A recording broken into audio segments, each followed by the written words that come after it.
Mas a gente tem, assim, uma visão distorcida, cara, das pessoas que trabalham, sei lá, no Facebook, no Google, entendeu? Às vezes eu fico pensando, cara, se eu conseguir, tem muita gente que pode conseguir, entendeu? E eu vejo no nível das pessoas que conseguem que, assim, não é um negócio impossível. A diferença, às vezes, de alguém que consegue um emprego desse e uma pessoa que não consegue, tá só na maneira como a gente se apresenta. Exatamente. Que muita gente tem muito potencial e não sabe como mostrar isso, entendeu? Isso não importa tanto, assim. Você ter o título, o que pesa mais é o conhecimento e a sua experiência. Questão de idade, ninguém fica conversando muito, né, sobre idade. Pelo menos pra mim, isso aí não é um problema, entendeu? Não existe só um caminho. O caminho que eu tracei vai ser diferente de quase todo mundo.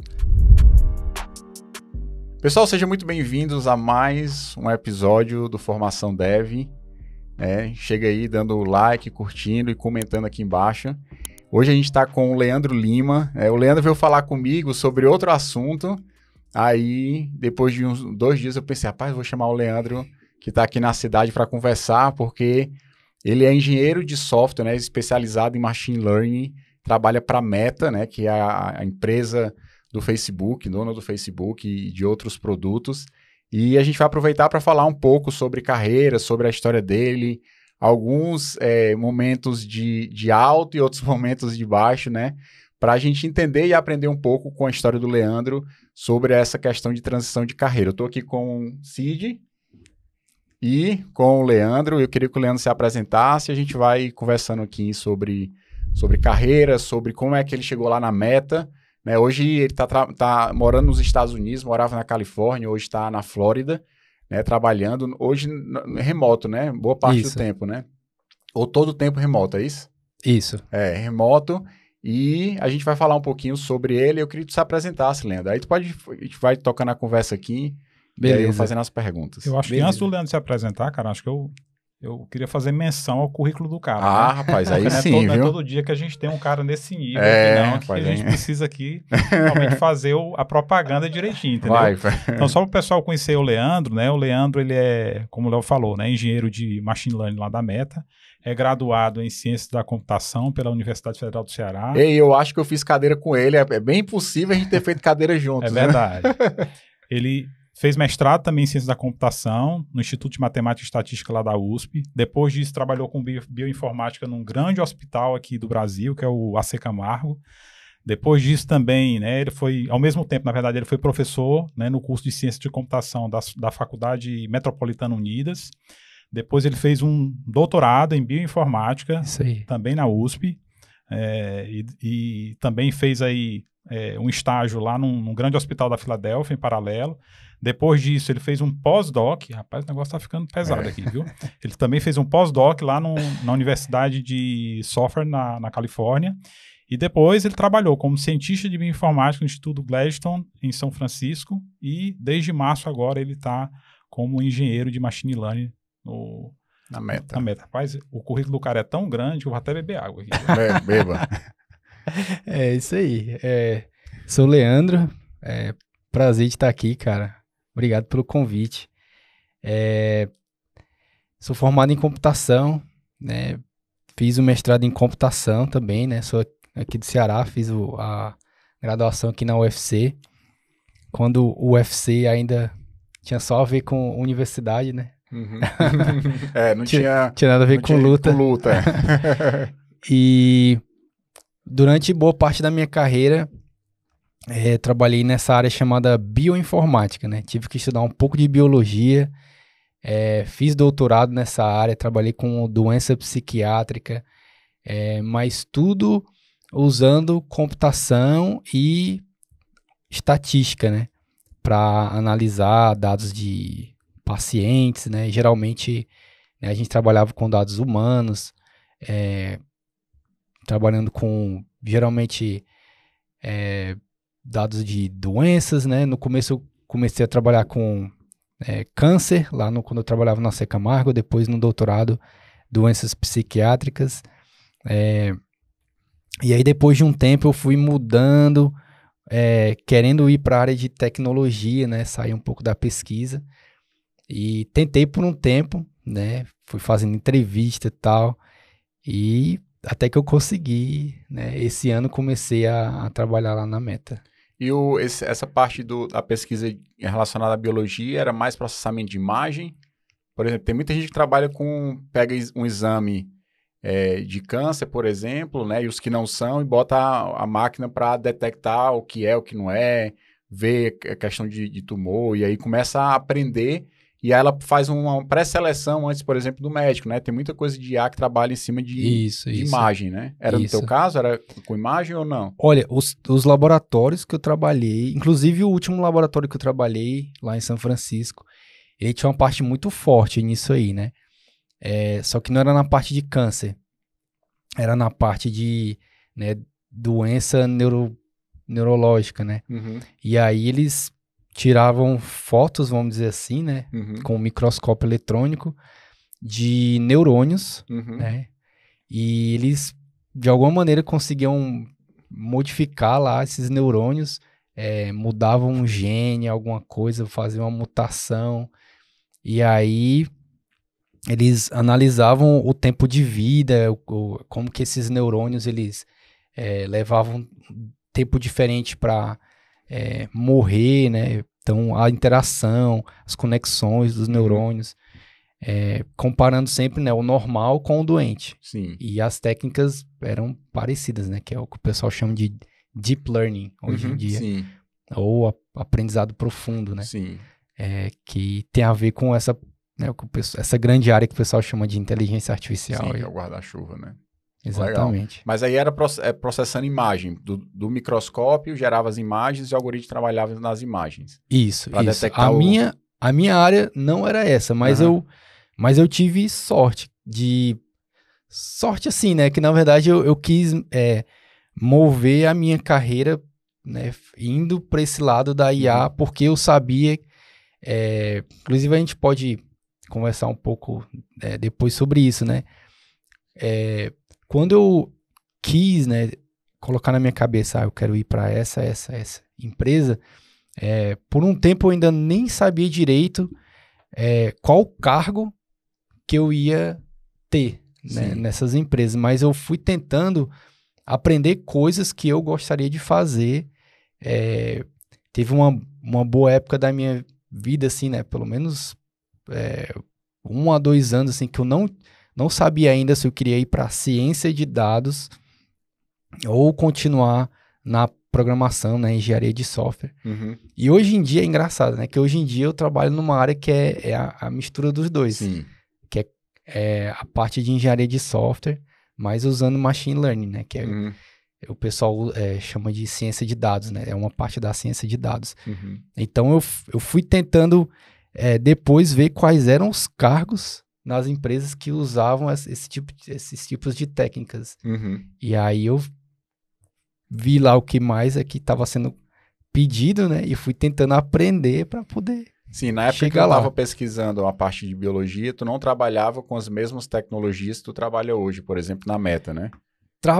Eu comecei a trabalhar com isso, mas foi uma coisa que, por causa do laboratório que eu estava, né, e por causa do que eu tinha estudado no mestrado também, foram coisas que eu fui inserindo no meu trabalho, entendeu? E a partir daquilo, eu fui começando a mexer com coisas parecidas, usando técnicas parecidas para poder aprender mais sobre isso. Tu até estava comentando, a gente estava conversando antes, né? E tu falou, as técnicas que a gente usa para detectar doenças são técnicas também usadas para, por exemplo, sugestionar vídeos e outras coisas, né? O que muda são os dados, né? O que muda são os parâmetros, né? E a rede que é gerada, né? A partir desses algoritmos, mas os princípios são os mesmos, né? São os mesmos. Que é a aprendizagem, a máquina aprendendo e fazendo os ajustes finos, né? Para que o resultado saia conforme o esperado, né? Exatamente. Aí eu queria que tu falasse um pouco da tua história e principalmente em que momento tipo assim, girou uma chave, né? Às vezes tem a ver, tem a ver até com a questão familiar, né? Eu tava falando, minha esposa foi lá e falou pressão. Isso, botou pressão e tal, entendeu? Então, acontece muito aqui também eu posso dizer que em muitos momentos, né, a minha esposa vai lá e dá um puxão de orelha e isso ajuda, né, no processo de tomada de decisão. E sempre quando há esse alinhamento familiar, eu acho que é importante porque você não é só, né? Você tá ali arrodeado de uma família que tem que estar junto com você nessas empreitadas, né? Sim. E aí eu queria que tu falasse um pouquinho da tua história, né? E como foi essa virada que tu contou, assim, tem dois momentos, né? A parte da biologia, da pesquisa e depois indo para o mercado, para empresas e como foi, assim, essa história, digamos assim. Legal. Então é o seguinte, eu já estava fazendo doutorado, né, no Brasil. Teve uma época que eu estava fazendo doutorado, comecei a fazer o doutorado com a mesma pessoa, né, que era a minha chefe lá no AC Camargo, entendeu? Mas aí depois, ela saiu do AC Camargo, ela passou num concurso na USP, parou de trabalhar com câncer, foi trabalhar com doença psiquiátrica. Mas eu resolvi fazer o doutorado com ela. Isso facilitou um pouco. Então, nessa época, eu estava dando aula à noite. Eu estava trabalhando no AC Camargo durante o dia. E, assim, no tempo que dava, estava fazendo doutorado. Que tinha a ver com o teu trabalho. Tinha a ver com o meu trabalho. Estava fazendo algumas disciplinas e, né, os chefes me liberavam. Eu estava aprendendo técnicas que eu estava usando no meu trabalho, né? Mas aí eu e minha esposa, né, a gente decidiu, né, tava pensando, a gente tinha esse sonho, vamos tentar ir para os Estados Unidos, né? E aí eu consegui a bolsa de doutorado sanduíche. Na época, na época não, né? Como funciona sempre você vai, passa um tempo lá, né, fazendo estágio, e aí você volta para defender. Foi o que aconteceu comigo. Só que nesse voltar para defender, eu passei uma semana aqui e voltei de novo para lá. Entendeu? Tu veio, defendeu? Eu vim, defendi. E voltou. E voltei. E aí eu tinha conseguido, né, uma extensão da bolsa lá, né, no próprio laboratório que eu tava. E quando eu voltei para lá, já foi emendando o pós-doutorado, né? Sim. E, assim, tem gente que não gosta que eu fale isso, mas às vezes você tem que pegar certas oportunidades simplesmente porque elas são uma extensão do que você já está fazendo, entendeu? E naquele momento é algo mais fácil. Então, o pós-doutorado, assim, foi uma oportunidade que eu tive de continuar com bolsa nos Estados Unidos, entendeu? Ou seja, porque tu tem que estar dentro de algum programa, digamos assim, né? Ou tu tem um visto de trabalho, ou tu vai estar debaixo de um guarda-chuva de pesquisa, por exemplo. Exatamente. Né? Então, eu costumo falar que não tem tanto glamour assim quanto as pessoas... O papel é bonito, né? Pós-doc. Pois é, mas eu tudo bem, eu estava aprendendo novas técnicas, né? Tava num outro laboratório, me aperfeiçoando mais. Foi algo assim que mudou a minha carreira, mas eu acho que foi mais no sentido dos alunos que estavam lá também, porque nessa época a gente conversava muito sobre esse negócio de machine learning, sobre trabalhar em empresa e tal, e eu senti que aquele grupo que eu tava me fez querer ainda mais, entendeu? E o pessoal, eu via assim, claramente que o pessoal queria, pelo menos as pessoas com quem eu conversava mais, assim, queriam mudar de área. Inclusive, teve um colega de lá que ele, já ali durante o doutorado, na época eu estava fazendo o pós-doc, ele estava fazendo doutorado, ele pegou um estágio na Amazon, depois ele foi pro Facebook, depois ele foi pro Netflix, e agora ele voltou pra Amazon de novo, entendeu? acho que é um negócio meio complicado de fazer, assim. Não é uma coisa que eu recomendo pra todo mundo, não. Mas ele continuou no doutorado, ou não? Não, isso aí ele terminou o doutorado, aí terminou. né? Foi pro Facebook, aí depois foi pro Netflix, entendeu? Sim. Mas ele saiu da bioinformática também. Sim. E aquilo ali também me ajudou, né? A área de tecnologia e tal. Só que era uma coisa que eu sonhava, mas eu tava indo devagar, assim, entendeu? E nessa época que eu morava nessa região, isso aí já era em Los Angeles, né? Terminei o doutorado, tava na Filadélfia, já nos Estados Unidos, né? Passei 1 ano e meio lá, aí fui para Los Angeles.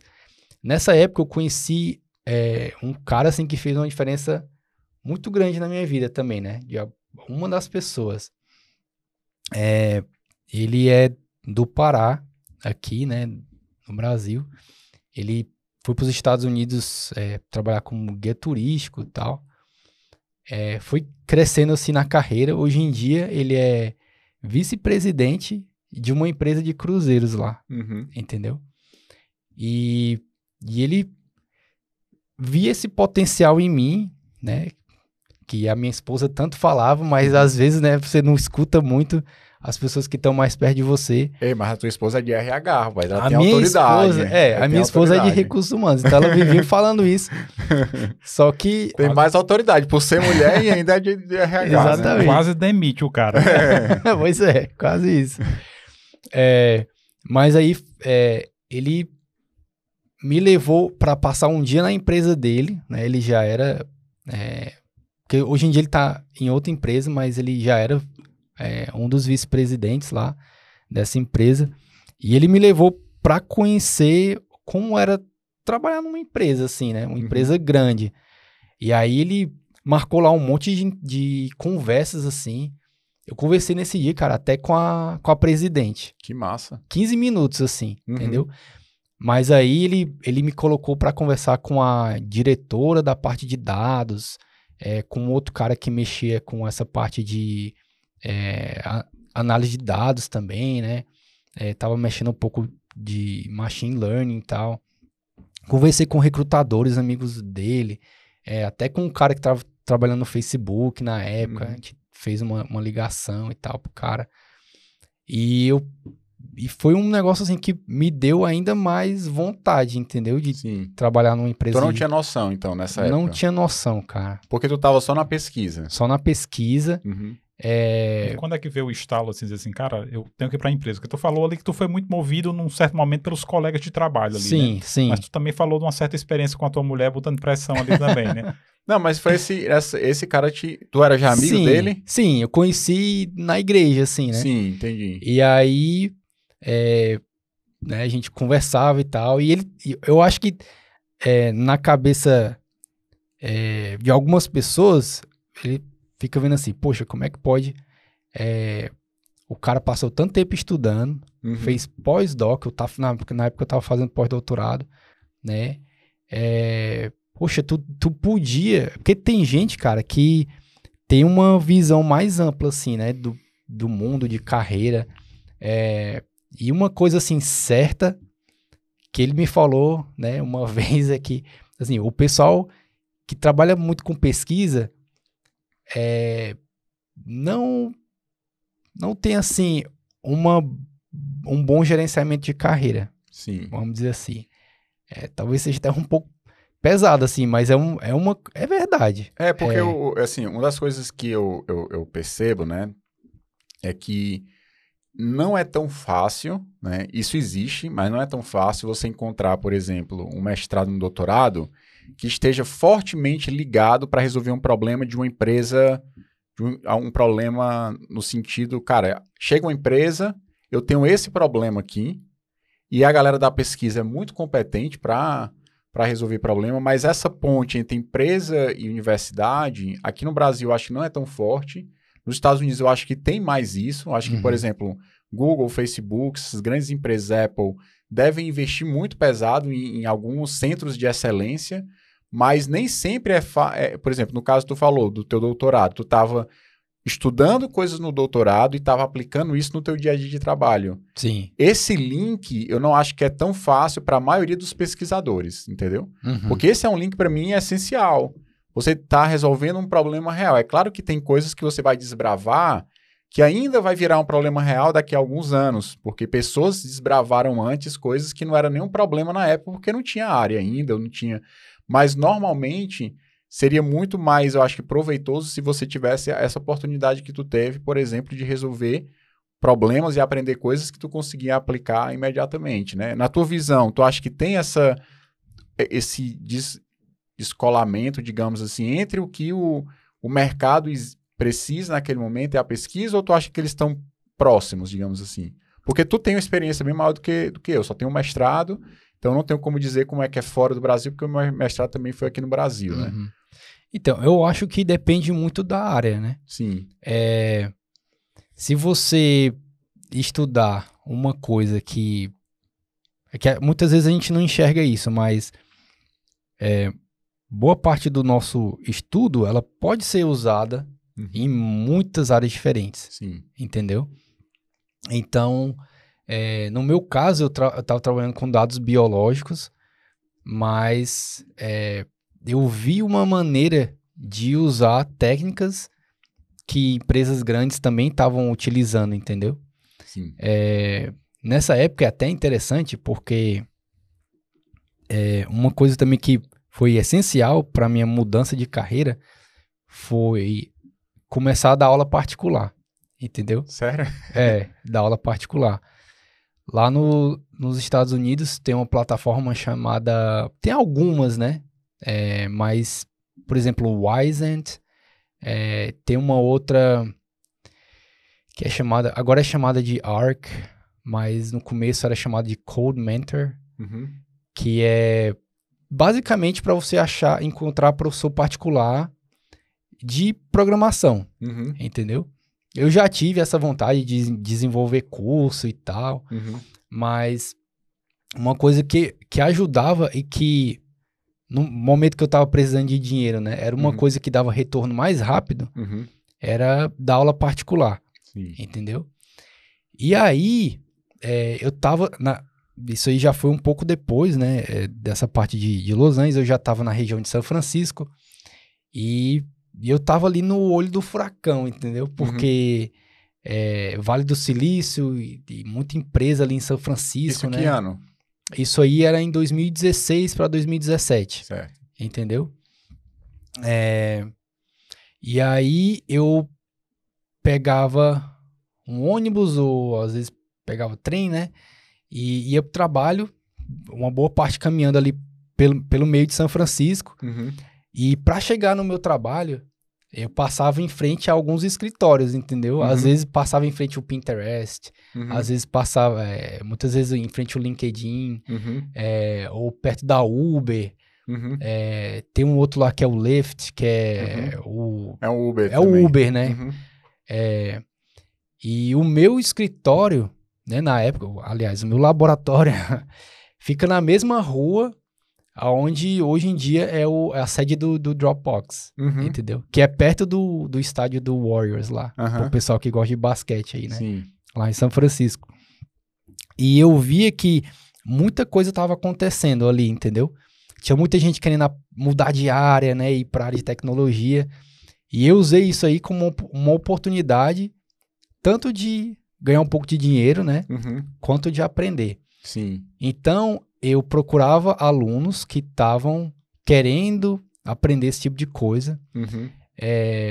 E aí eu estudava junto para poder ensinar.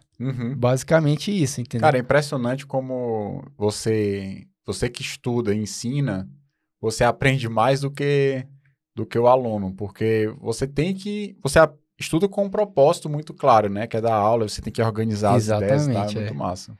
E aí muitas vezes eu fazia propaganda de coisas, né? Como se eu já soubesse. Só que eu aprendi um pouco antes, entendeu? Sim. E muitas vezes o pessoal tava fazendo os famosos bootcamps, né? Sim. Que são, cara, caríssimos, entendeu? Só que muita gente faz esses negócios, né, pensando, claro, em aprender, mas também no certificado. Só que é muito difícil de seguir, entendeu? Porque às vezes a pessoa trabalha, né? E é puxado, né? É puxado, cara. E aí, além da pessoa gastar o dinheiro com o bootcamp, ela ainda tem que contratar uma outra pessoa para ensinar por fora. Entendi. Para poder acompanhar. Exatamente. E aí, às vezes, eu pegava o material do bootcamp que o pessoal compartilhava, ia estudar, entendeu?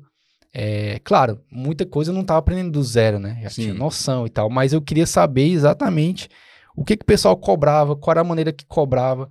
E nesses bootcamps eles dão muita dica sobre as entrevistas e tal. Eles focam mesmo assim, preparam o aluno, às vezes, mais para entrevista do que para aprender, entendeu? Sim. E, é claro, vai ter uma hora que você não vai poder enganar todo mundo, né? Sim. Você tem que aprender. Sim. Mas ali eu fui tendo uma noção também. Eu pensava, cara, eu via, né? Acompanhava alguns alunos no LinkedIn e eu via que depois das aulas, esse pessoal mudava de empresa, ia para umas empresas massa, assim. Caramba, cara. Os teus alunos, né? Os meus alunos, entendeu? Aí Esse professor desse cara deve ser bom, né? Não, mas o cara ia pra uma situação melhor que eu tava. Mas... Não é o que eu tô dizendo. Tu devia olhar pro aluno e dizer assim, rapaz, esse professor desse cara é bom. Quem é ele? Mas sou eu, né? Cara, mas é impressionante, né? Uma das coisas que a gente tem falado muito aqui, e eu acho que tu vai concordar, eu até falei num episódio passado o seguinte, eu perguntei pro Cid, existem barreiras pra gente gravar aqui um episódio, né, de podcast? Ele, cara, existem muitas. Existem muitas barreiras que são psicológicas, só tá na nossa cabeça, entendeu? Sim. Então, por exemplo, eu vou gravar uma aula falando sobre um determinado tema. E se eu falar alguma coisa que pode estar ligeiramente errado? E se um cara vier e criticar, dizer que não tem nada a ver? Você vai criando um monte de coisa na sua cabeça e que tem hora que a gente tem que, eu tava até falando pra ele, a gente tem que ser simples e fazer o que tá nas nossas mãos para fazer e deixa o outro cara dizer não, né? Então, para mim, é como se tu estivesse descrevendo aí, eu tenho a imagem de que muitas barreiras vão caindo devagar na tua cabeça, porque tu vai vendo, por exemplo, que às vezes um aluno que tu ensinou, que entrou numa empresa e diz assim, pô, já caiu uma barreira. Isso o cara conseguiu e eu ensinei a ele, entendeu? Exatamente, pois Impressionante. A gente vai conversar sobre isso depois. Mas a gente tem, assim, uma visão distorcida, cara, das pessoas que trabalham, sei lá, no Facebook, no Google, entendeu? E eu tô gostando muito de falar sobre isso porque, pra mim, às vezes eu fico pensando, cara, se eu conseguir, tem muita gente que pode conseguir, entendeu? E eu vejo no nível das pessoas que conseguem, que, assim, não é um negócio impossível, entendeu? Basta você ter ali uma dedicação e tal. É claro, não é da noite pro dia, mas não é um negócio que é impossível de se conseguir, entendeu? E muita gente não fala, mas as pessoas que estão ali já tentaram 2, 3, 4 vezes, né? Na época, quando eu tava ainda fazendo cursinho, né, que pré-vestibular, eu lembro de os professores falavam, né, de algumas pessoas que tentavam 4, 5 vezes, 6 vezes medicina, né, aqui na UFC, pra poder passar. E eu pensava, caramba, bicho, querer muito, viu? Mas, cara, se você precisa, às vezes, tentar um pouco mais, né, se a sua formação foi diferente, ali você só tá meio que tirando o atraso que você já teve, entendeu? E eu consegui passar na meta, eu já tinha 36 anos. E muita gente se acha velho, né? Pra mudar de carreira ou pra tentar uma coisa nova, entendeu? E era uma coisa que me dava um pouco de receio, assim, né? No início, porque eu trabalhava com dados biológicos, como é que eu vou mostrar um currículo desse pra uma empresa dessa? Entendeu? O que vai ser interessante para a Meta, para o Google, sei lá, uma pessoa que trabalhou com biologia. Só que as técnicas eram parecidas, entendeu? E depois, quando eu fui começando a dar aula nesse sentido, né, na área de machine learning e tal, eu fui vendo como mudar o currículo, entendeu? Uhum. Como colocar coisas que os recrutadores queriam ver, entendeu? E a partir desse momento... E é falar a verdade, né? Exatamente. Não é inventar, é mostrar de forma mais exatamente. explícita aquilo que eles Claro. estão procurando. Claro.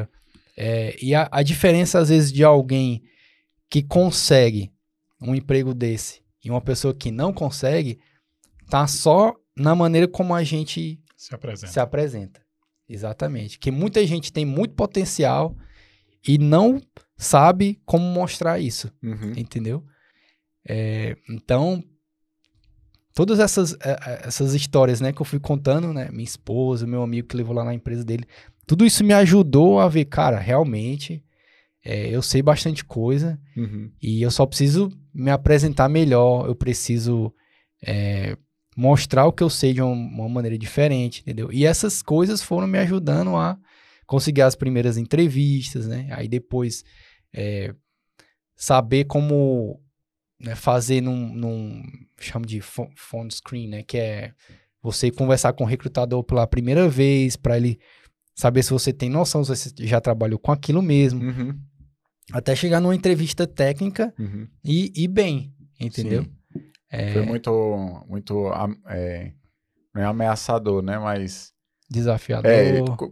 Assim, quando tu foi para uma entrevista, né? Passou pelos processos, era algo que tu lidava com tranquilidade ou tu sentia muito... medo? Medo, ou ficava muito ansioso e tal? Boa pergunta. Um outro negócio que tem lá nos Estados Unidos, que eu acho interessante, são pessoas que cobram... pessoas ou empresas, né? Que cobram... é caríssimo. Só para simular uma entrevista. Entendeu? Sim. Se eu não me engano, para você simular uma entrevista lá se você é uma vaga do Facebook ou do Google e você vai simular com alguém que já trabalha lá, sei lá, $300, entendeu? $400, um negócio assim, entendeu? Mas aí é a certeza de ter alguém lá de dentro e tal. Não sei nem se isso é permitido, eu acho que não. Mas o pessoal dá um jeito e faz isso. E eu ficava pensando, cara, eu sei que eu não vou passar de primeira, entendeu? Mas eu tenho que começar. E cada entrevista que eu fizer, ela vai me ajudar com as próximas, entendeu? Sim. Eu vou saber como é que eu me porto, eu vou saber o que as pessoas perguntam, entendeu? O que elas esperam como resposta, entendeu? Até o que você errou para poder melhorar também nos próximos processos também, né? Exatamente. Eles dão feedback? Dão, né? A maioria das empresas grandes dá feedback. Legal. Sim, você não sabe exatamente, foi tal pergunta que você errou, mas... eles vão dar um panorama e tu tem como inferir, E cara, difícil achar esse tipo de gente, entendeu? A melhor, assim, que deu feedback melhor, LinkedIn, na época que eu fiz, inclusive não passei, entendeu? Mas a recrutadora e algumas dessas empresas, assim, para deixar bem claro, elas deixam, inclusive, você refazer algumas entrevistas, entendeu? Na época do LinkedIn, eu lembro que tive que refazer 2. Uma porque, claro, não tinha ido bem. A outra porque aplicaram um nível maior do que era para ter sido, né? Na minha entrevista, tive que refazer. Mas algumas, né? Elas vão cobrindo várias coisas, né? Eu não sei qual o caso de, sei lá, um programador front-end, alguma coisa, ou back-end, alguma coisa. Mas se a pessoa trabalha com, sei lá, CSS, JavaScript, Python, eu imagino que vai ter uma entrevista para cada uma dessas coisas, né? Sim. Então, às vezes, você vai bom em quase todas, mas não vai tanto em uma, entendeu? Pelo menos as que eu fiz, né? Facebook deixou refazer uma entrevista, LinkedIn deixou refazer. E foi essa que tu passou? Foi a que eu passei. Que tu precisou refazer uma no teu processo. Precisei refazer uma. Essas coisas muita gente não conta, né? Sim. Mas, cara... eu não sabia, por exemplo, que tinha essa possibilidade. Legal. Tem. Eu não sei... foram muitas fases? A do Facebook foram 2 fases. Eu posso até falar um pouco agora sobre essa questão das entrevistas, né? Depois eu fui marcando as entrevistas e tal. Quando foi em 2018, eu já tinha, né, passado um tempo dando aula, né? Eu cheguei lá em São Francisco em 2016, aí 2017 e tal. E aí eu já fui, né, fazendo entrevista para treinar e tudo. E aí quando foi em 2018, eu recebi uma oferta de uma empresa, né? Passei, né? Que eu fiquei feliz pra caramba, cara. Era massa, assim. Era uma empresa que trabalhava com propaganda no Facebook, no Google, né? Esse negócio de AdSense aí. Pra, né, mostrar as propagandas certas para as pessoas certas no momento certo, né? Sim. Mas era uma empresa especializada em propaganda relacionada a turismo, entendeu? E aí eu recebi e tal, eu queria mesmo, massa. E aí, nessa época eu tava com um visto de trabalho para pesquisa, entendeu? É um pouco diferente porque o nome é o mesmo, H1B. Só que nesse visto de trabalho para pesquisa, você não pega fila, entendeu? Como você vai trabalhar num lugar sem fins lucrativos, né? É mais fácil, né? É mais rápido o processo. Sim. Então, eu estava trabalhando com esse visto, só que não é um visto que você pode simplesmente se transferir para uma empresa com fins lucrativos, entendeu? Sim. No caso, eu só poderia ir para um outro instituto de pesquisa ou universidade e tal. Teria que continuar trabalhando com pesquisa. E aí, a empresa teve que aplicar para um novo visto para mim, do zero, né? Um novo H1B, que, né, não tivesse mais esse requerimento de ser pesquisa. De ser pesquisa. O que aconteceu? Depois que eu tinha recebido a oferta, né? Levou um tempo até eles aplicarem tudo. Aí você, como todo mundo, entra num processo lá chamado loteria. Entendeu? Sim. E aí só parte das pessoas que aplicam vão ser aceitas. O que aconteceu? Não fui aceito. Então imagina aí a frustração, né? Sim. Tinha passado um tempão estudando, né? Tinha passado desse nível de ter o currículo notado pelos recrutadores, conversar com os recrutadores, conseguir uma entrevista técnica, ir para a segunda fase, passar na segunda fase, receber a oferta e aí não recebi a autorização de trabalho, né? Então, eu decidi parar um tempo, né, as entrevistas, continuei estudando, mas decidi, né, investir aí no Green Card, né? Então, nessa época, então eu costumo falar, né, que a pesquisa me ajudou tanto na minha carreira quanto para essa questão aí, né, de conseguir o Green Card e tal. Porque tu já tinha quanto tempo de período lá nos Estados Unidos? Você já morava há quanto tempo lá? Rapaz, a gente chegou em 2014, mas nesse trabalho eu estava desde 2016. Quando eu comecei a aplicação, acho que eu já estava com uns 2 a 3 anos. Entendi. Entendeu? E outra pergunta, só uma curiosidade. Quando tu foi para os Estados Unidos, o inglês já era tranquilo ou não? Não. Não. Tu foi pro doutorado sanduíche, né? Primeira vez, né? Isso. Que aí tu começa aqui, né? Por isso que tem o nome sanduíche, né? Faz um ano, não sei se no doutorado é 1 ano ou mais. Eu sei que na graduação... Pode ser até 1 ano. Até 1 ano, aí você fica 1 ano lá e depois termina aqui, né? No caso, tu quase que terminou tudo lá, veio 1 semana e depois voltou, né? Então, nesse ano, foi que o inglês começou a ser dominado juntamente com o doutorado. Isso. Tudo ao mesmo tempo. Tudo ao mesmo tempo. Eita. Mas, cara, isso aí não pode ser um fator que vai te impedir, Sim. entendeu? Quando tu chega lá, tu vê que, né, dependendo de onde você estiver, tanto numa empresa grande de tecnologia, quanto num laboratório de pesquisa, vai ter muita... Às vezes a maioria das pessoas são de fora, entendeu? Então, tu tá conversando, às vezes raramente é um americano, entendeu? Conversar com um americano é um pouco mais difícil e tudo, mas muitas vezes as pessoas vão ter um nível não tão alto de inglês, estão ali aprendendo também, vão ter sotaque forte. Você também tem um sotaque, entendeu? Então, isso aí não pode ser um medo. Eu já achava que eu falava bem, né? Mas depois que tu chega lá é que tu vê que tu não sabe de nada, cara. Ela foi bem dentro do cursinho, né? Exatamente. E às vezes tu tá fazendo aula com um professor particular, mas o professor particular, ele faz um esforço pra te entender. Fala ele bem já lento, né? Às vezes é um brasileiro e tudo, entendeu? Então, chegando lá é que tu, né, vai conversar sobre, sei lá, médico, sobre termos técnicos. Termos técnicos. Termos técnicos, até tu se acostuma, porque tu vai vendo vídeo e tal, aí tu... Mas essas conversas, por exemplo, conversar sobre a Copa, conversar sobre política. Fazer comida, política. Contar uma piada. Essas coisas tu tem que aprender lá convivendo, hora, né? Entendeu? Não tem curso que consiga abranger todas essas coisas, entendeu?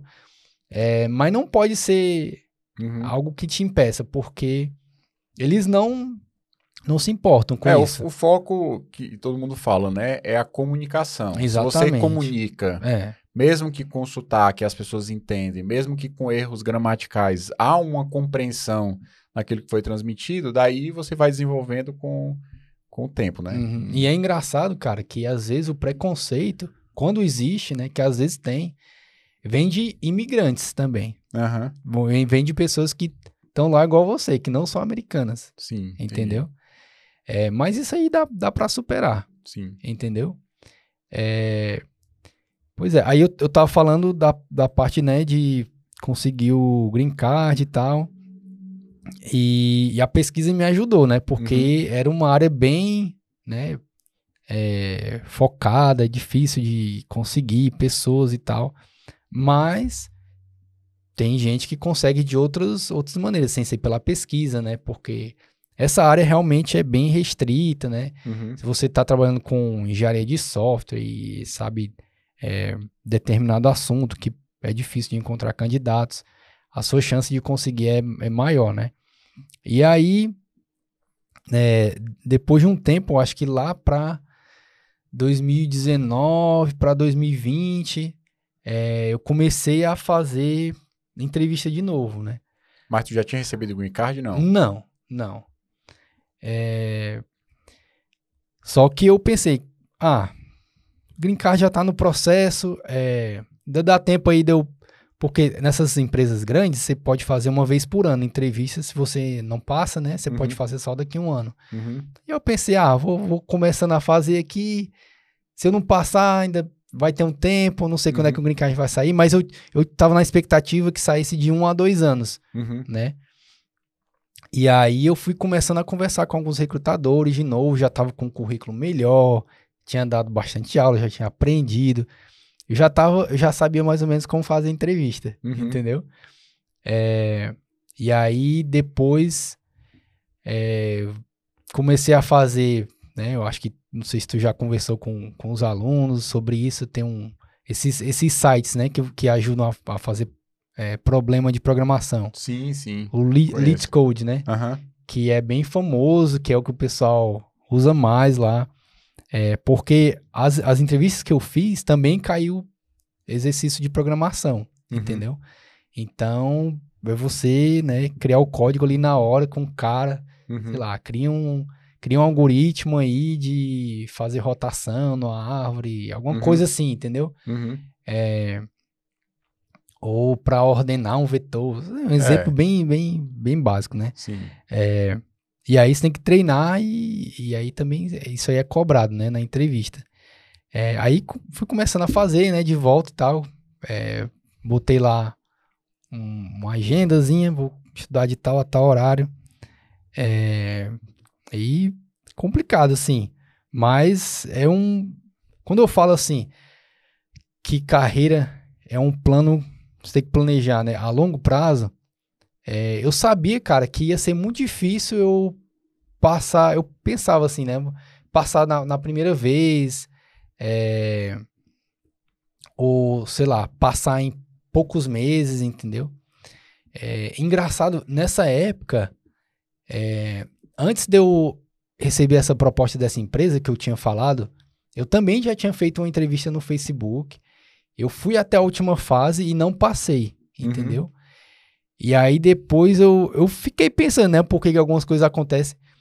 E aí eu fiquei, né, imaginando, cara, se a pessoa se eu tivesse passado e aí fosse pra parte da loteria, e não tivesse sido sorteado, tendo passado no Facebook, aí tu ia ficar... a frustração ia ser muito maior, cara, entendeu? Então, não sei, na época eu... Mas eles, uma vez tu passando no Facebook, eles iriam bancar o processo, sim, te ajudar nesse processo de visto, né? Sim, mas isso porque não quer dizer que você vai ser aceito. Não, mas as empresas têm essa... Por exemplo, tem essa política de, né? Com certeza. Principalmente por estar lá, eu não sei se... Eu acho que a loteria não vai fazer diferença, ou faz? O fato de tu estar lá nos Estados Unidos, não, né? Porque a loteria... Não. Porque basicamente essa loteria... Tu conhece, Ju? O processo, as empresas mandam, né, as solicitações pro governo, né, e aí tem um número de vagas específica, né, não sei exatamente se é 80 mil vagas, sei lá. Eu acho que também muda de acordo com o país que você é. Né, muda, então, né? Chinês e indiano tem menos chance porque tem mais gente, assim. Ah, entendi. Entendeu? Eu sei que tem uma quantidade de vagas específicas e as empresas mandam, né, as solicitações, eu preciso de tantas vagas. Ainda eu acho que as empresas mandam... Eu não sei se elas já mandam vinculado a um candidato ou é simplesmente dizendo quantas vagas precisa, né? E aí há um sorteio para as empresas. Um amigo meu tentou, daqui do Brasil, a empresa queria transferir ele daqui para os Estados Unidos, para Boston. Acabou que ele também não foi sorteado, entendeu? Aí você tem um sorteio, parece que depois tem uma repescagem, tem outras, dependendo se sobrar vaga ainda, ele tem uma outra chance, mas ele não conseguiu também não. Pois mas seria muito frustrante. Pois é. E aí eu voltei a tentar, né? Nessa época, eu conversava com os recrutadores e eu tinha uma desculpa, né? Vamos adiar porque ainda não saiu meu green card e tal. E eu lembro, cara, que eu consegui, assim, o contato, eu consegui chamar a atenção de uma recrutadora do Facebook e outra do Google. E aí eu... Pelo LinkedIn, foi? Na verdade, Ou tu... eu não lembro se foi só pelo LinkedIn. Eu acho que nessa época eu tive que aplicar para uma vaga. Ah, sim. Eu lembro que a do Google, eu fui no site das vagas e apliquei para uma vaga. Específico lá no site do Google, né? No Facebook eu não lembro. Com certeza, já tinha aplicado e tal. Mas eu não lembro se ela entrou em contato por causa disso ou se ela me achou, assim, por acaso. E aí eu decidi que era hora de marcar a primeira fase, né? Porque, assim, tu passando da primeira fase, tu tem que ir, tu vai, né, para o que eles chamam de on-site, que seria quando eles, né, pagam uma viagem para você ir lá pro escritório, passar o dia fazendo entrevista, que é o que tinha acontecido comigo da primeira vez, né? Eu tava, apesar de, né, o escritório ser ali na Califórnia, eles pagaram pra eu ir pra Austin, né, no Texas. Fiz a entrevista lá e tal. E aí eu marquei, né, a primeira fase, que é só uma entrevista, né? 45 a 1 hora, 45 minutos a 1 hora, e você conversa com uma pessoa, às vezes 2, e aí se você passar daquela fase, você vai para essa que é o dia todo, aí são 4 a 5 entrevistas, até 6, e aí você tem, né, passa o dia, ou como foi no meu caso, né, como estava na pandemia, eles fizeram tudo online, entendeu? Só que, quando as pessoas estão fazendo esse tipo de entrevista, o que elas querem? fazer o mais rápido possível, né? Uhum. As pessoas são ansiosas e tal. Uhum. Cara, eu quero fazer tudo. Mas você tá falando por parte do Entrevistado. do entrevistado. Entrevistado. Certo. No caso de quem tá entrevistando também, porque é um trabalho do recrutador conseguir os candidatos, né? Sim. E imagina, pro recrutador, né? Uma pessoa que passou na primeira fase, mas não quer fazer a segunda fase. Entendeu? Sim. Porque assim, eu achava que eu poderia me preparar ainda melhor. E o Green Card também não tinha saído. Entendeu? Então, nessa época, eu consegui, assim, um intervalo de 1 ano. Da primeira para a segunda fase. Tu pediu? Eu pedi. Entendi. Eu fui, assim, empurrando com a barriga, né? Aham. Basicamente, eu fiz a primeira fase, né? Do Google em 2020 e a segunda fase eu fiz só em 2021. Entendi. E aí, eu fui... Quando eu achei que eu estava preparado, apesar de que, assim, você nunca vai achar, né? Mas tem uma hora que você, meu amigo, você tem que fazer, né? Aham. Aí eu tentei mandar meu currículo para mais empresas, recebi um monte de negativa, né? Um monte de... como é que fala em inglês? Rejection, né? Rejeição.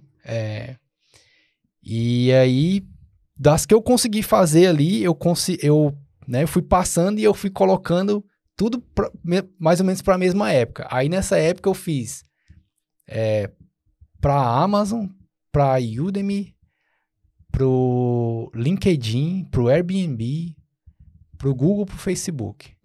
Entendeu? Algumas eu não consegui nem passar na primeira fase. Isso aí foi as que eu consegui passar para a segunda fase, né? Mas a primeira fase é um entrevistador, alguém...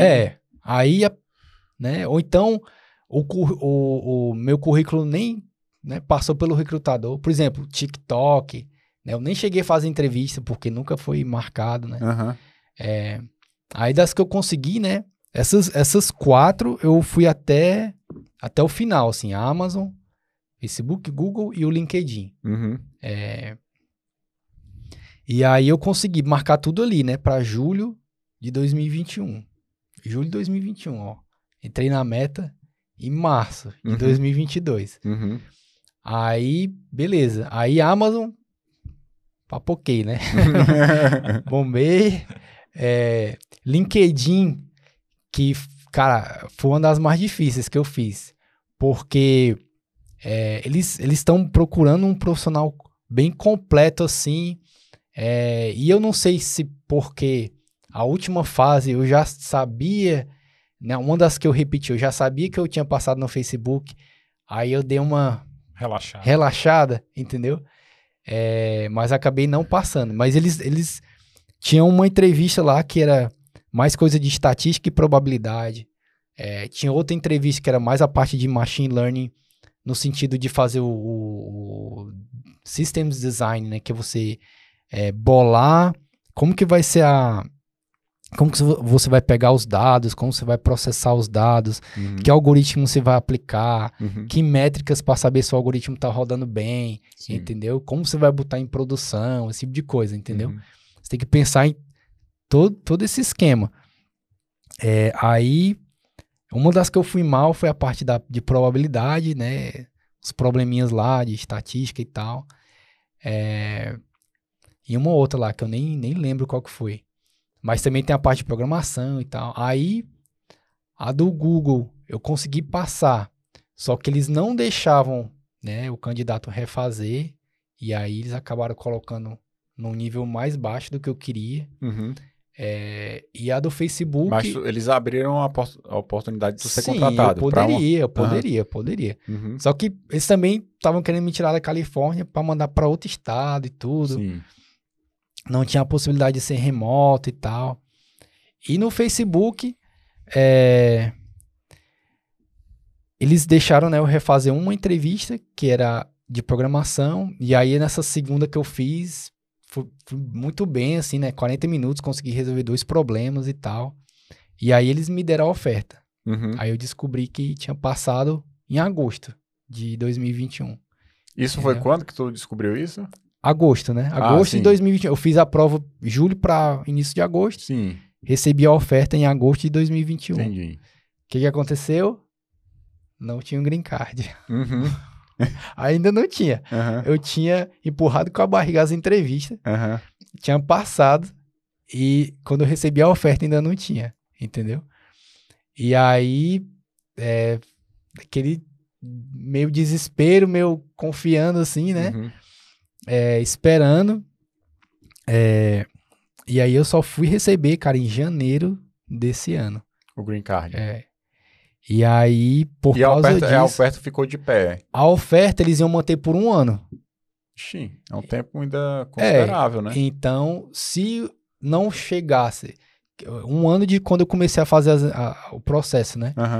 Então, se chegasse julho desse ano e não tivesse saído, aí, meu amigo... Aí tu perderia, mas tu poderia fazer uma outra se quisesse, sim, né? Teria que começar o processo de novo, mas aí tinha que começar tudo de novo. Entendi. Essa é a diferença de uma empresa grande para empresa pequena, né? Empresa pequena fizer um processo para 1 ano pela vaga, a empresa quebra, né? Quebra, porque tem muita rotatividade, né, assim, nessa área, né, do pessoal entre as empresas e tal, né? Claro que tem uns figurões que ficam muito tempo, né? Mas na média eu acho que tem muita rotatividade, né? Tem. E, cara, se não dá certo a entrevista com 1, tem mais 10, entendeu? E desses outros 10, ou sei lá, tem 100, mas que passou 10, desses 10, talvez uns 5 vão ter problema com visto, mas mesmo assim ainda tem mais 5, entendeu? Sim. Então tem muita gente querendo, muita gente passando. Então, às vezes não deu certo para você, mas vai dar certo para outro, entendeu? Então, eu fui, né, tendo que esperar várias dessas etapas acontecerem, serem concluídas, para poder finalmente, né, em março, imagina, vários meses depois, mais de 1 ano depois de começado, finalmente... E tu tava indo no hospital nesse tempo todo? Tava no Instituto de Pesquisa lá de São Francisco. Ou seja, ainda com esse visto relacionado à pesquisa, né? Mas não tinha mais a ver com pós-doc, né? Não tinha a ver. Só eram pesquisas... Exatamente. Mas aí, no caso, quando tu recebeu o green card em janeiro, aí tu já falou com eles... E aí processo... na verdade, tinha algumas coisas para serem concluídas, onde eu estava trabalhando. Tinha um congresso importante para apresentar resultados, né? Aí eu fui lá apresentar e tudo. E esse congresso ia ser em março, aí logo depois do congresso, aí eu comecei no Meta. Entendi. Entendeu? Tu até poderia ter começado um pouco antes, sim, mas tu resolveu por conta... Se eu quisesse, no dia seguinte, já poderia, em janeiro, né? Mas eu resolvi, né? Porque a burocracia não é muito grande, né? Depois que você já foi aprovado e tem como legalmente exatamente. Assumir, né? Legal. Eu achei que tinha tido um prazo, tipo assim, eu soube, aí demorou um processo até março. Não, mas na verdade é porque tu tinha que entregar o resultado da pesquisa que tu tá fazendo, né? Do congresso e tal. Exatamente. Mas isso estava relacionado. Tudo bem que eles esperaram 1 ano. Se não saísse o green card, negativo. Ia ter que começar tudo de novo. Eu acho que porque... primeiro, eles não podem garantir que a vaga vai estar lá esperando por você. Talvez algumas coisas no processo de seleção mudem também, então vai sendo atualizado, né? Mudanças internas também, às vezes muda um pouco da tecnologia e tu precisa ter aquele cara que sabe que domina aquilo, né? Exatamente. Tem a possibilidade de trabalhar remoto no Brasil, por exemplo? Não. Tem que morar lá. Tem que morar lá por causa das leis trabalhistas, por causa... de coisas relacionadas aos dados do Facebook, sim. Da Meta, no caso, né? Então, eu queria muito, né? Poder trabalhar em qualquer outro lugar. Sim, porque você tem também a relação da moeda forte, né? Isso, tem que ser nos Estados Unidos. Entendi. E como é que foi lidar com ansiedade nesse tempo aí, esperando o green card sair e fazendo conta dos salários que tinha perdido já, né? Eu fico pensando, poxa, eu fui em agosto pra cá, já podia ter ganho X, né? Exatamente.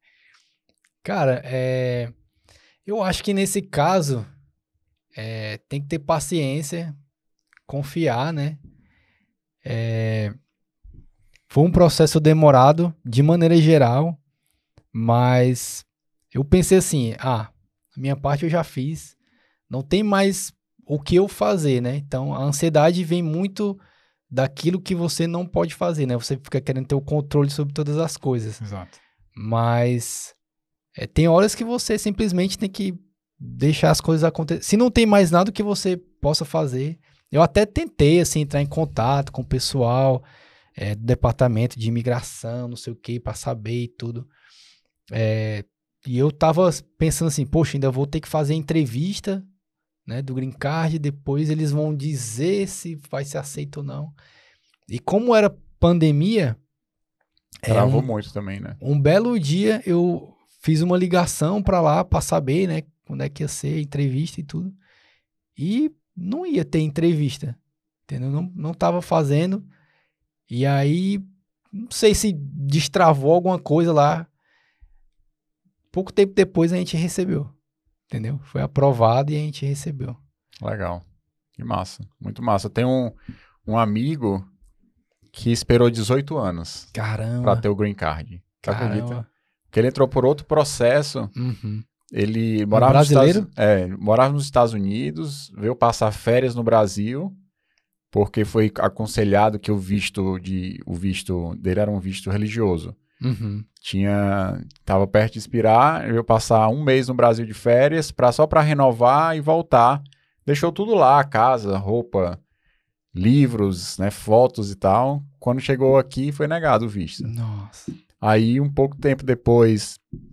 A irmã dele, que é casada com um americano, solicitou né, o visto para a família e demorou só 18 anos. Ele veio para passar férias e ficou 18 anos aqui. Aí ele voltou, tem 6 meses? Por aí, né? Cara, acho que não tem nem isso, né?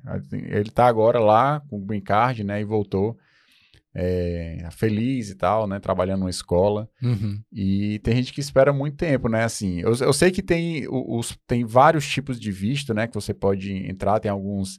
que entra na loteria, tem outros que demoram mais, é mais complicado, mas que não entra na loteria. Tem as diferenças, né? Uhum. Mas acho que no teu aí, apesar de não ter sido uma sincronia perfeita, mas deu muito certo, né? Porque tu começou a entrar na época certa e saiu antes do prazo de expirar. Sim.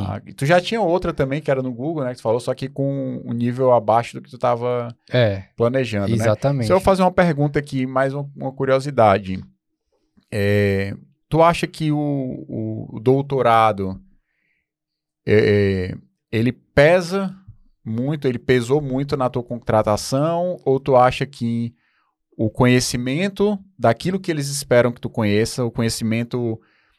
Vamos supor, cara, eu conheço a linguagem que eles estão pedindo, eu conheço os algoritmos, e eu sei fazer esse planejamento. Eu tenho um problema e eu sei quais são os algoritmos que eu vou usar, que tipo de métrica eu espero. Esse conhecimento, ele conta mais ou quanto o doutorado contou nessa tua contratação? Ou tu acha que não foi um fator determinante? Como é que tu vê isso? Eu acho que, assim, o que pesa mais é o conhecimento e a sua experiência, entendeu? Mas o doutorado me ajudou a chegar nessa experiência, sim. Entendeu? Foi uma ponte, digamos assim. Exatamente, entendeu? Porque se não fosse o doutorado, tu não tinha vindo para os Estados Unidos. Exatamente. E as coisas que eu fui aprendendo, né? Com a formação que eu tive em bioinformática, né? A pós-graduação da USP é muito boa. Eles dão uma base boa nessa parte de machine learning, de estatística, computação e tudo. Até para quem vem de outras áreas, entendeu? Então, todas essas coisas me ajudaram, né, a me preparar para isso, né? Mas não é necessariamente o título de doutor, não. É o conhecimento. Não. Eu tenho quase certeza que isso não importa tanto, assim. Você ter o título. Eu acho que conta mais a sua experiência, entendeu? Se você fez coisas que eles estão fazendo, se você já fez aquilo, ou seja na pesquisa, ou seja numa outra empresa, e supõe, sei lá, se você começou a trabalhar bem cedo, logo depois da sua graduação, eu acho que vai ter o mesmo peso. Sim. Entendeu? Legal. E a questão da idade para eles lá é uma barreira ou não? Também acho que não, cara. Uhum. É uma coisa que me preocupa um pouco. Engraçado que esses dias eu publiquei até um videozinho falando sobre essa questão de ficar se comparando com os outros, né? Uhum. Mas a minha chefe, ela sempre tenta fazer eu esquecer isso, né? Uhum. Porque no meu time, talvez eu seja um dos mais velhos, sou o único que tem filho, Uhum. entendeu? Além da minha chefe, é claro. E às vezes a gente fica se comparando muito, né? Uhum. Mas se você for ficar pensando nisso, cara, aí vai ser complicado, né? Cada pessoa tem um momento diferente da vida, mas questão de idade, ninguém fica conversando muito, né, sobre idade. Sim. Pelo menos pra mim, isso aí não é um problema, Sim. entendeu? Uma coisa legal que uma vez eu escutei de uma colega, né, de time foi, poxa, você é o que tem mais experiência. Uhum. E eu sei que não é tanto assim, porque ela, por exemplo, é mais nova, mas ela tem mais tempo de casa. Uhum.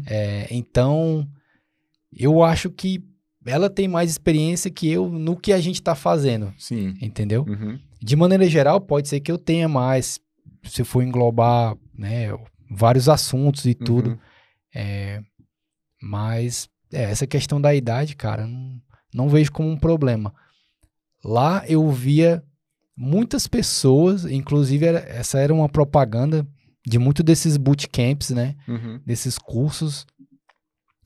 Muita gente vinha de outras áreas, às vezes até sem a base de computação, e conseguia mudar de área. Uhum. Entendeu? Sim. Então, se a carência do mercado ela é tão grande assim, Uhum. que se você tiver a vontade e tiver o tempo necessário para se dedicar e aprender aquelas coisas, pode ser que uma empresa até invista em você para você aprender aquilo que eles estão precisando. Sim, eu não sei como é que é nos Estados Unidos, né? Mas eu sei que no Canadá acontece isso. Uhum. Né? De empresas investirem em pessoas que ainda estão, de certa forma, no nível iniciante, um júnior, digamos assim, porque tem um tempo até chegar a ser júnior, né? E as investem pouco tempo depois, porque o que é que acontece? Quando você entra num ambiente de empresa, cara, muita coisa decola, porque você está num ambiente real, com outras pessoas te ajudando, né? Claro que a pandemia gerou um pouco mais assim, esse isolamento, né? Dos times e tal, não é a mesma coisa do presencial. Eu passei 12 anos no presencial, então quando eu cheguei lá na empresa, como eu da engenharia, eu só fiz algoritmo. Não tinha nada, assim, não sabia o que era HTML, CSS, sabia nada. Mas aí passei no concurso porque a prova era português, inglês, né? Era outras coisas. Também tinha a parte técnica, mas a parte técnica eu fiquei devendo, digamos assim, que era uma certa, uma errada anulava uma certa, né? Do CESP. E aí, mas quando eu cheguei lá, cara, o que eu aprendi lá foi minha universidade, entendeu? Então, às vezes, a empresa sabe que o cara, às vezes, é iniciante, ele entra na empresa, 3, 4 meses, 5 meses depois, ele já está entregando valor para a empresa, né? Sim. E as empresas são grandes o suficiente para bancar essa gordura aí para o cara produzir, né? Então, cara, muito massa, assim, a tua história, né? Legal, saindo aqui da Terra, né? A Terra do Sol, né? Indo pra... Tem muito... eu percebo, assim, que brasileiro, a gente tem uma natureza flexível, né? A gente tem uma cultura que se adapta e tal, que é flexível e tal, e eu vejo que aonde as pessoas que têm conversado comigo dizem que brasileiros são muito bem cotados fora, trabalhar na parte técnica, porque são pessoas que entregam, que trabalham de forma séria e tal. Então, é uma dica aí para quem pensa, né, ir para uma carreira de longo prazo, entender que tem uns processos, né?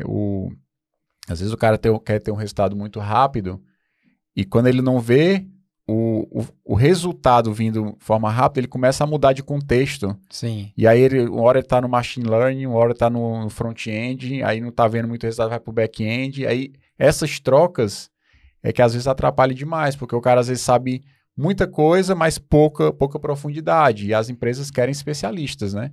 Querem pessoas que saibam até embaixo, né? E uma coisa importante aí que tu falou, não basta só se preparar do ponto de vista técnico, mas também tem um processo de preparação para a entrevista, né? Porque a entrevista tem suas próprias características que não necessariamente vai refletir aquilo que tu vai fazer no dia a dia, né? Tem algoritmos que tu precisou mostrar nas entrevistas ou que eventualmente pode ser perguntado que tu não vai estar usando eles necessariamente no teu dia a dia de trabalho, né? Porque já tem bibliotecas, frameworks que fazem essa parte básica melhor do que se a gente fosse tentar fazer do zero, né? Então, é muito legal. Tem alguma pergunta? Sim. Eu tinha até anotado isso que você falou, né? Sobre essa questão de se preparar para os processos, que é uma coisa que me chamou a atenção no que você falou, né? Porque a gente sempre fala, cara, que a gente precisa ser profissional, né? Por exemplo, você quer ser um estudante? Seja um estudante profissional. Você quer aspirar uma vaga? Seja um aspirante profissional. E você foi um aspirante profissional, né? Tipo assim, você mostrou para nós aqui, nessa conversa, uma consciência que, cara, eu vou participar desse processo, mas eu vou aprender, vou ver o que é que eu estou errando, vou ver o que é que eles estão pedindo, para num próximo processo eu, né, estar melhor preparado para participar de outros processos, né? E isso é que as pessoas muitas vezes não têm essa consciência, né? De que participar de processos e ter negativas vai te fazer um cara melhor. Sim. Né? E até tu falou, né? É importante você ser... Logicamente, a parte técnica tem que estar ok e você não vai poder, como tu disse, né? Você não vai conseguir enganar ninguém por muito tempo, mas é preciso você saber se vender. E não saber se vender, cara, a empresa pode estar perdendo um baita profissional porque você não está sabendo se mostrar para ela, né? Exatamente. E uma coisa que eu fico pensando, assim, é que cada momento que eu tive, né? Cada empresa, cada laboratório, em cada um eu aprendi uma coisa, ou mais, né? Claro. Que foram me ajudando a me tornar um profissional melhor. Então, às vezes a gente pensa, poxa, tô aprendendo nada, ou isso aqui que eu tô fazendo não é importante, mas eu acho que a gente tem que saber curtir cada momento e também você tirar o máximo das oportunidades que lhe são dadas, entendeu? Então, às vezes numa empresa você não vai tá aprendendo tanto, mas às vezes, você pode estar num momento que sua família precisa mais de você, entendeu? Alguma coisa do tipo. Ou às vezes você não está se desenvolvendo muito, mas nessa empresa você está conhecendo pessoas que vão ser importantes para a sua carreira no futuro. Sim. Ou você vai participar de congresso, conferência, que vão te ajudar de alguma forma a conseguir as suas próximas entrevistas ou vagas, entendeu? Então a gente tem que tentar aproveitar o máximo de cada oportunidade. Entendeu? Porque às vezes você não está aprendendo a parte técnica, mas está aprendendo soft skills. Exatamente. Está aprendendo a lidar com um chefe mais caxias e você aprende a se submeter de uma forma inteligente, né? Eu estava conversando com esse meu amigo, né? Que eu falei que tem 18 anos, ficou aqui no Brasil, aí eu fiz uma call, de vez em quando a gente conversa, né? Eu e a minha esposa com um casal, né? Eles, de certa forma, são mentores, assim, da gente, né? É um casal um pouco mais velho que a gente e é muito massa conversar com eles. E aí, ele é músico profissional, né? E ele foi contratado para ser professor de música de uma escola americana. Só que a professora de música anterior, que passou, tipo, 20 e tantos anos nesse cargo, tocava, tipo, 10, 12 instrumentos diferentes, porque ela aprendeu durante esses 20 anos de coisa a tocar saxofone, trompete, e aí para ensinar para os alunos, que tem um que toca flauta, tem um que... E esse meu amigo, ele é um cara extremamente profissional, mas ele é da área de percussão, né, área de bateria e tal, né. Era, inclusive, um dos melhores bateristas aqui da cidade e tal. E ele foi para a entrevista. E ele sabia o perfil da anterior, né? E sabia o perfil dele. Ele falou assim, cara, eu fui para a entrevista, o que eu mais pensei é falar o seguinte, eu tenho que me vender, digamos assim, mas eu não posso sair daquilo que eu sou. Porque se eu disser que eu não sou, que eu sou algo diferente disso, quando eu entrar no colégio, eu vou estar entregando algo que eu vendi e eu não vou poder entregar rapidamente, em 3 meses, aprender a tocar todos os vários instrumentos e tal. Sim. E ele falou, cara, a coisa que quando eu saí de lá, coisa que eu tava mais tranquilo se eles me contratarem, eles vão saber exatamente quem eles estão contratando, né? Sabe que eu não toco nada dos outros, né? E aí ele foi contratado e os caras bancaram, não, a gente banca, você vai, e ele tá fazendo um trabalho incrível, porque ele é um cara, um ser humano super inteligente, tá ajudando, ele trabalha com criança, né? Acho que criança de 7 a 15 anos, ele coordena a banda lá e diz que é uma confusão danada, né? Mas o fato é que quando você vai para uma entrevista, eu acho que para mim, quanto mais verdadeiro você for dentro daquilo que a empresa tá pedindo, obviamente você tem que valorizar, porque existe a síndrome do impostor. Você acha, né, que não sabe, não sabe nada, como assim? Só que aí as pessoas começam a perguntar, e tu, não, isso aqui é assim, sabe? Você lembra que sabe, mas como você aprofunda e você tem referências de pessoas que estão já há 40 anos na área, você diz assim, cara, se eu vou me comparar com esse cara, mas a história do cara é diferente da sua. Você tem, talvez, 10 anos, o cara tem 40, tem 4 vezes mais tempo na área do que você, né? Então, essa questão da comparação, às vezes a gente se compara, o cara vai jogar uma pelada e vai se comparar com o Neymar, entendeu? Então, é complicado, mas se você se vende de uma forma sempre pautando, né, pela verdade, eu acho que você sendo contratado, você vai estar tranquilo de saber que o cara está te contratando você, e não alguém, né? Sim. Porque existe uma tentação muito forte de você não, por exemplo, chegar numa entrevista e dizer, eu não sei. Porque se você tentar convencer, o cara que está te entrevistando, ele é safo, e ele vai saber. Entendeu? Então, o máximo que você pode fazer é o seguinte, ó, um amigo meu passou por uma entrevista, né? E aí perguntaram para ele, fulano, como é que você descreve a arquitetura interna do Spring Boot, que era uma vaga para desenvolvedor back-end. E aí ele começou lá, começou a explicar, né? Improvisou lá, mas não deu muito certo, né? E aí ele saiu da entrevista, né? E falou, cara, a próxima vez eu vou dizer, eu não sei como funciona a arquitetura interna, mas eu imagino, pelo que eu conheço do injeção de dependência, funciona assim, você tem módulos e tal, aí você pode mostrar que você sabe, pelo menos o que você entende de arquitetura, sem necessariamente mentir ou tentar improvisar, entendeu? Porque eu passei por uma experiência, não foi de entrevista, mas profissional, foi acho que foi a minha segunda viagem para Brasília, ou foi a minha primeira viagem, né? E aí eu tava impressionado lá no plano piloto, que quando eu botava o pé na faixa, os carros paravam, né? E aí eu fiquei meio nervoso, aí eu botei o pé na faixa, os carros pararam, aí eu voltei pra calçada, né? Será que era pra eu passar? E depois eu não toquei que podia, né? E aí eu fui lá, botei um paletó, fui falar com o cliente, e aí era um senhor, né? Mais ou menos, sei lá, 68 anos, 70. E aí, Leonardo, eu queria saber por que esses 2 relatórios não estão batendo. Aqui você tem uma diferença de tantos reais aqui e tal. Aí eu falei, não, fulano, eu acredito que é porque eles devam estar pegando de 2 bases de dados diferentes e os dados podem estar um pouco diferentes e tal. O que você falou não tem absolutamente nada a ver. Deixa eu abrir aqui meu SQL. O cara sacava pra caramba de SQL, o cliente, entendeu?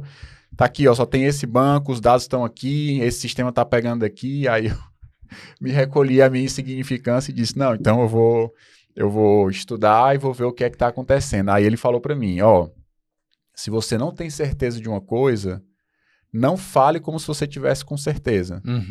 Porque você vai estar passando uma imagem, você é muito novo, eu sou experiente aqui, aí eu, sim senhor, é isso mesmo e tal. E ele falou, não faça isso, porque você pode estar falando isso para uma pessoa que não entende da área, você está passando uma falsa sensação para a pessoa e não é isso que está acontecendo. Aí eu estudei, aí eu vi que era um problema de arredondamento. Aí eu falei, Tudomiro, eu descobri aqui o problema no algoritmo, porque um deles está arredondando usando o Big Decimal lá, e o outro está arredondando assim e está se perdendo por conta da quantidade de registros. Aí ele, agora sim, agora eu acredito que você está falando a verdade, eu vou corrigir o bug. E aí, cara, quando você tenta fazer isso, principalmente no ambiente de entrevista, pode ser tentador, porque você está querendo a vaga e você está querendo se vender, Mas se vender dentro de um contexto de verdade, né? Você falar aquilo que realmente é. Como tu falou, às vezes a gente cria uma imagem muito elevada do tipo de profissional que é contratado, mas são seres humanos, não é, tipo assim, não só tem Einstein, não. Deve ter lá uns Einstein com QI altíssimo, mas tem muita gente que tá... Sim, gente normal, cara. É, normal que estudou, ralou, né? E tem um nível para entrar lá, e são excelentes profissionais, isso eu nem duvido, porque nós somos capazes, né, uma vez ralando, como diz um guitarrista que eu vi no workshop, é 90% esforço e talvez ali 10%, 5% de talento, né, então tem muito esforço, né, no teu caso também, né, fazer um mestrado não é fácil, né, fazer doutorado trabalhando, dando aula, né, e muita coisa ao mesmo tempo, é pesado pra caramba, mas é um sacrifício que a gente faz por um tempo para depois colher os frutos e ficar mais tranquilo, né? Sim, sim. A ideia que eu gosto de passar é que não existe só um caminho, né? O caminho que eu tracei vai ser diferente de quase todo mundo, entendeu? Mas uma coisa é certa, não vai ser do dia pra noite. Vai ser raro, né? Acontece. Lá eu conheci gente que fez a faculdade e já foi logo contratado, entendeu? Não na minha área, acho que na minha área talvez é um pouco mais complicado, né? Nessa área de machine learning, mas para ser engenheiro de software, entendeu? Trabalhar com front, back-end. Exatamente.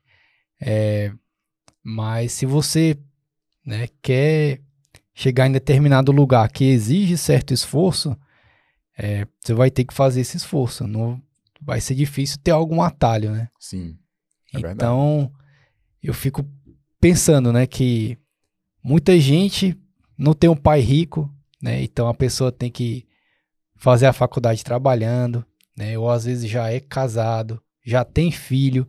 Então o esforço que essa pessoa vai ter que fazer vai ser bem maior do que uma outra que é solteiro, que não precisa se preocupar em ganhar dinheiro, entendeu?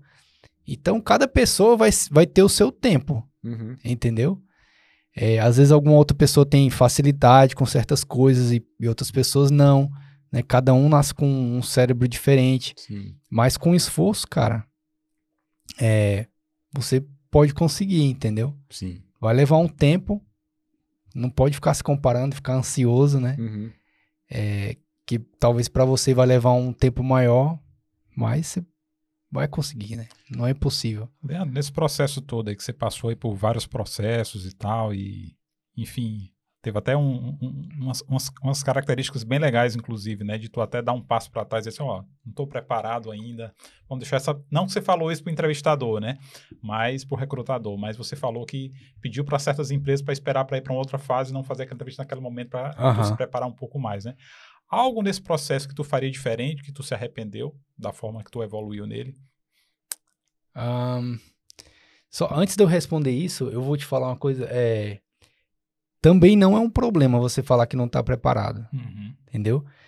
O recrutador, ele sabe que, além da pessoa saber, aprender a se vender, a pessoa tem que se preparar. Às vezes a pessoa sabe aquilo, mas ela não está acostumada a fazer entrevista e tudo. Tem muita gente que é assim, sabe muita coisa, mas às vezes fica nervoso, não se preparou direito, não sabe exatamente o que o entrevistador está esperando como resposta.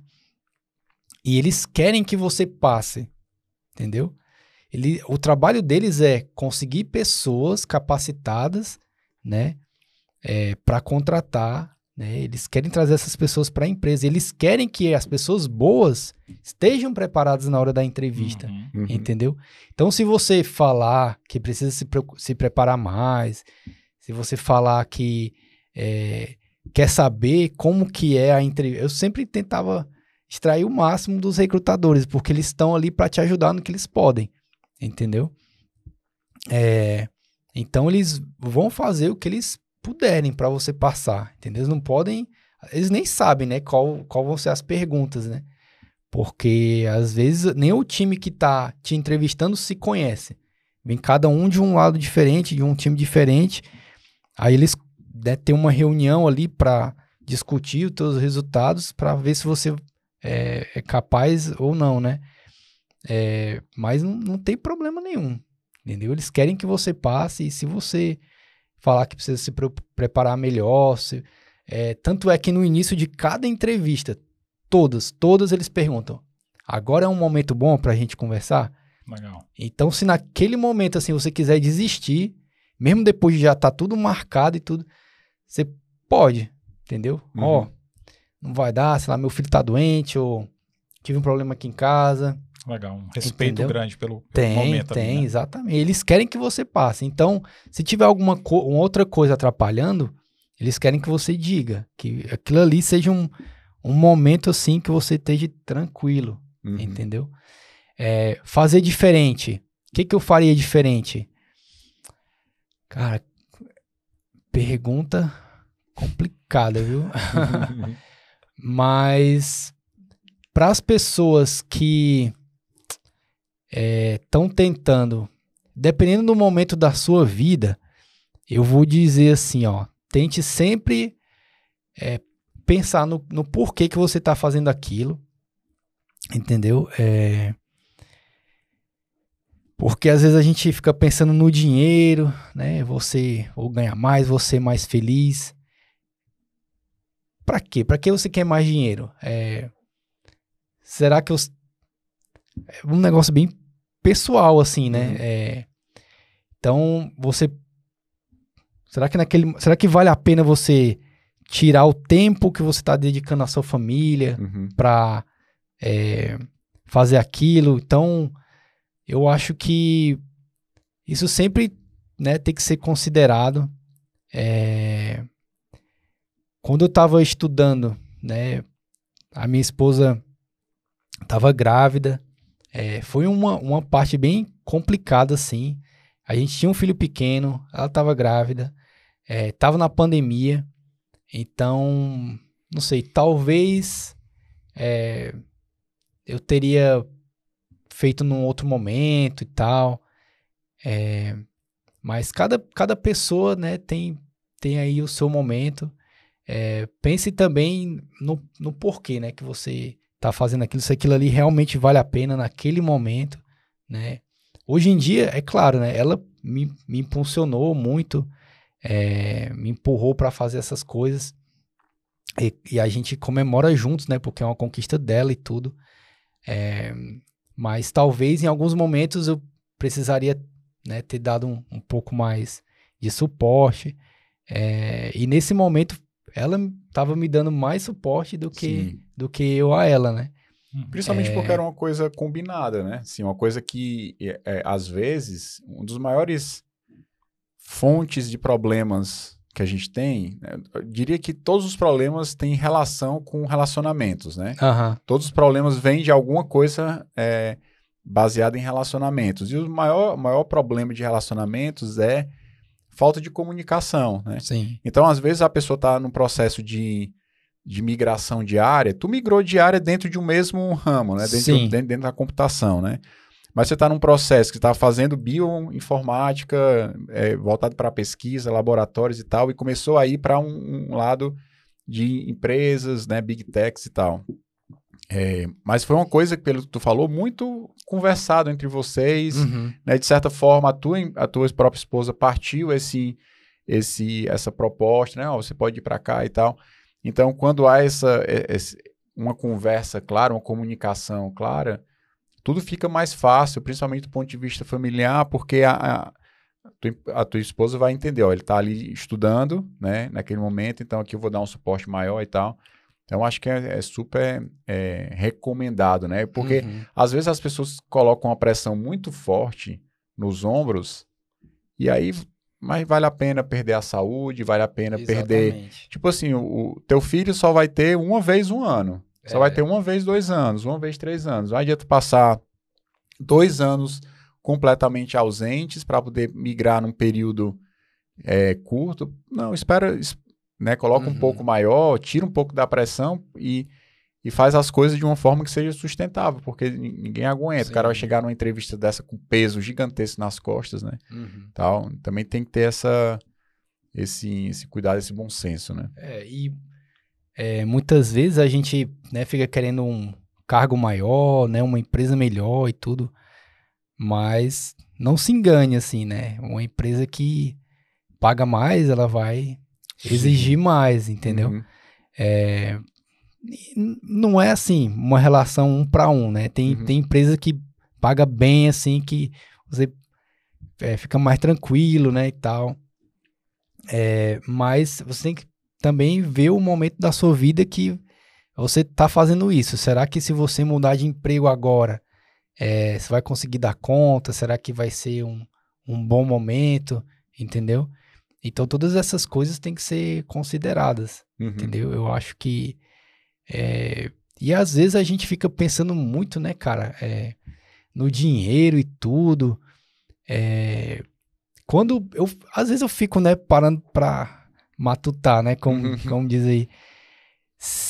Em alguns casos, você diminuir os custos vai fazer você ter mais dinheiro do que você... Ir para uma empresa que vai pagar mais. Ir para uma empresa que vai pagar mais, entendeu? Então, às vezes, você diminuir os custos, segurar um pouco, conseguir guardar mais, entendeu?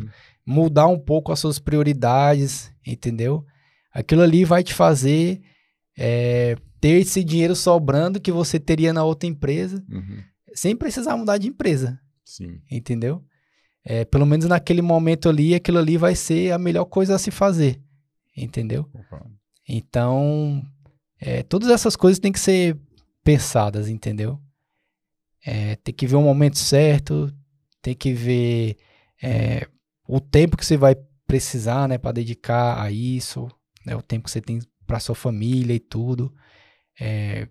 E as principais motivações, né? Se você estiver pensando só no dinheiro, é complicado, porque sempre vai ter um cargo que você pode ganhar mais, sempre vai ter uma empresa que vai pagar melhor.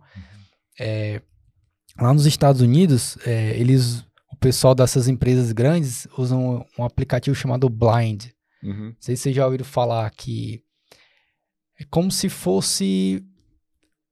tem um chamado Glassdoor também, que eles usam basicamente outro chamado Fishbowl, que é para conversar anonimamente sobre coisas da empresa, entendeu? E aí eles conversam sobre salário, sobre os chefes, sobre o que cada time exige, não sei o que e tal. E eu vejo algumas pessoas comentando de empresas que pagam muito, assim, muito dinheiro, mas também tira a vida do cara, entendeu? E aí, esses dias eu vi um comentário, assim, muito legal. O cara tava numa empresa dessa, ou era uma outra pessoa que tinha recebido uma proposta, mas não queria ir, eu tava comentando, né?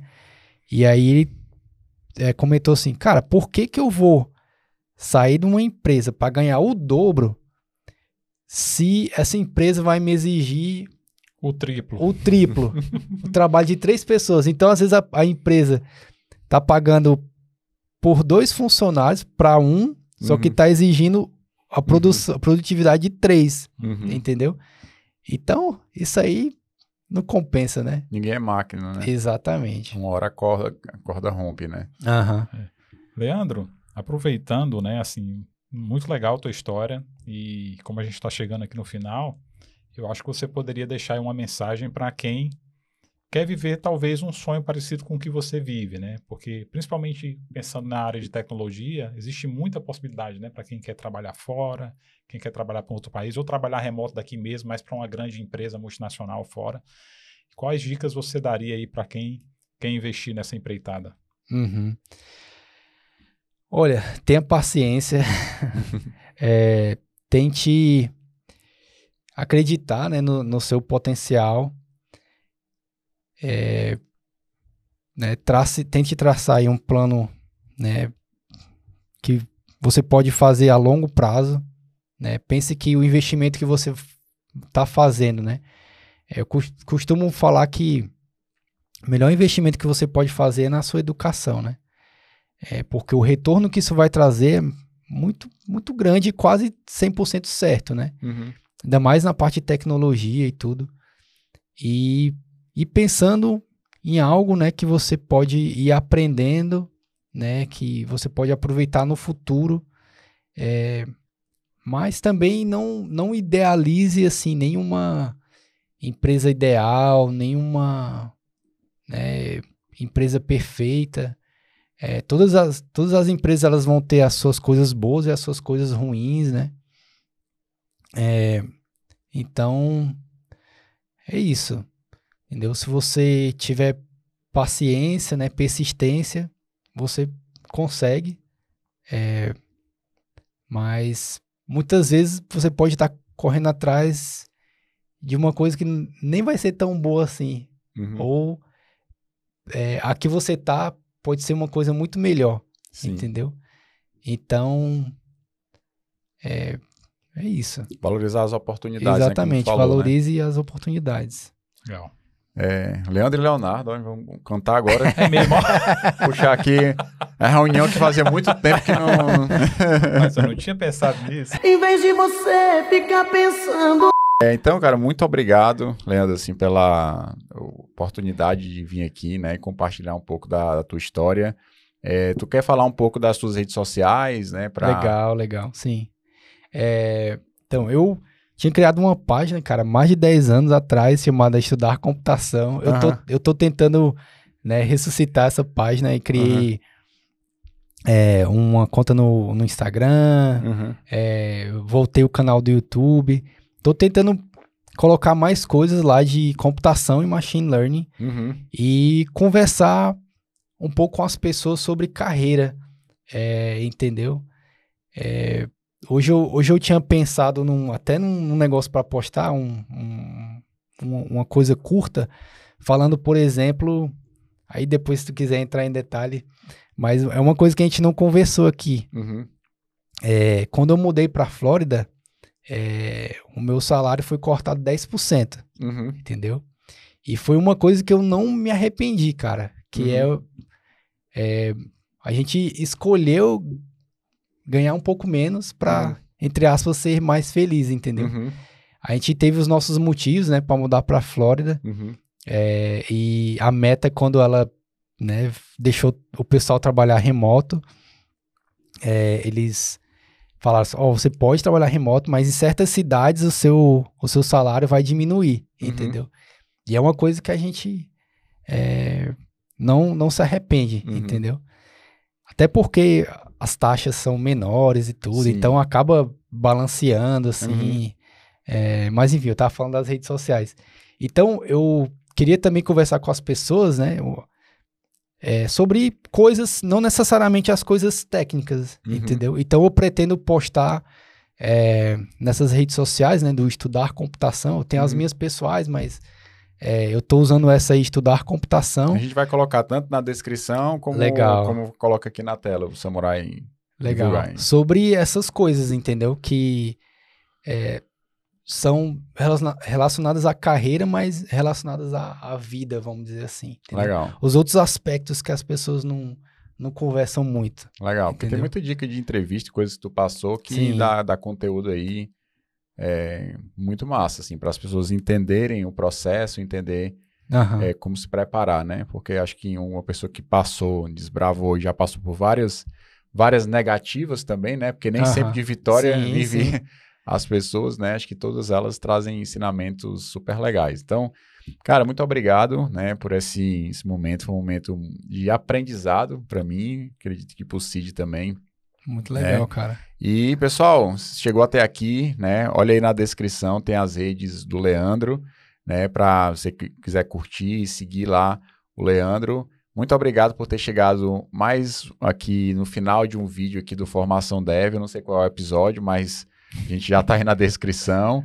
E comenta, curte, compartilha e também diz aqui embaixo o que é que você quer ver para os próximos episódios, para que a gente possa olhar o que você escrever e eventualmente trazer um conteúdo específico para vocês. Em breve vai estar saindo aí vários cursos, né, que eu comentei no último episódio, vários cursos que a gente vai estar produzindo para te preparar não só do ponto de vista de mercado, mas também te preparar do ponto de vista técnico, né, de programação. Beleza? Um grande abraço e até o próximo episódio.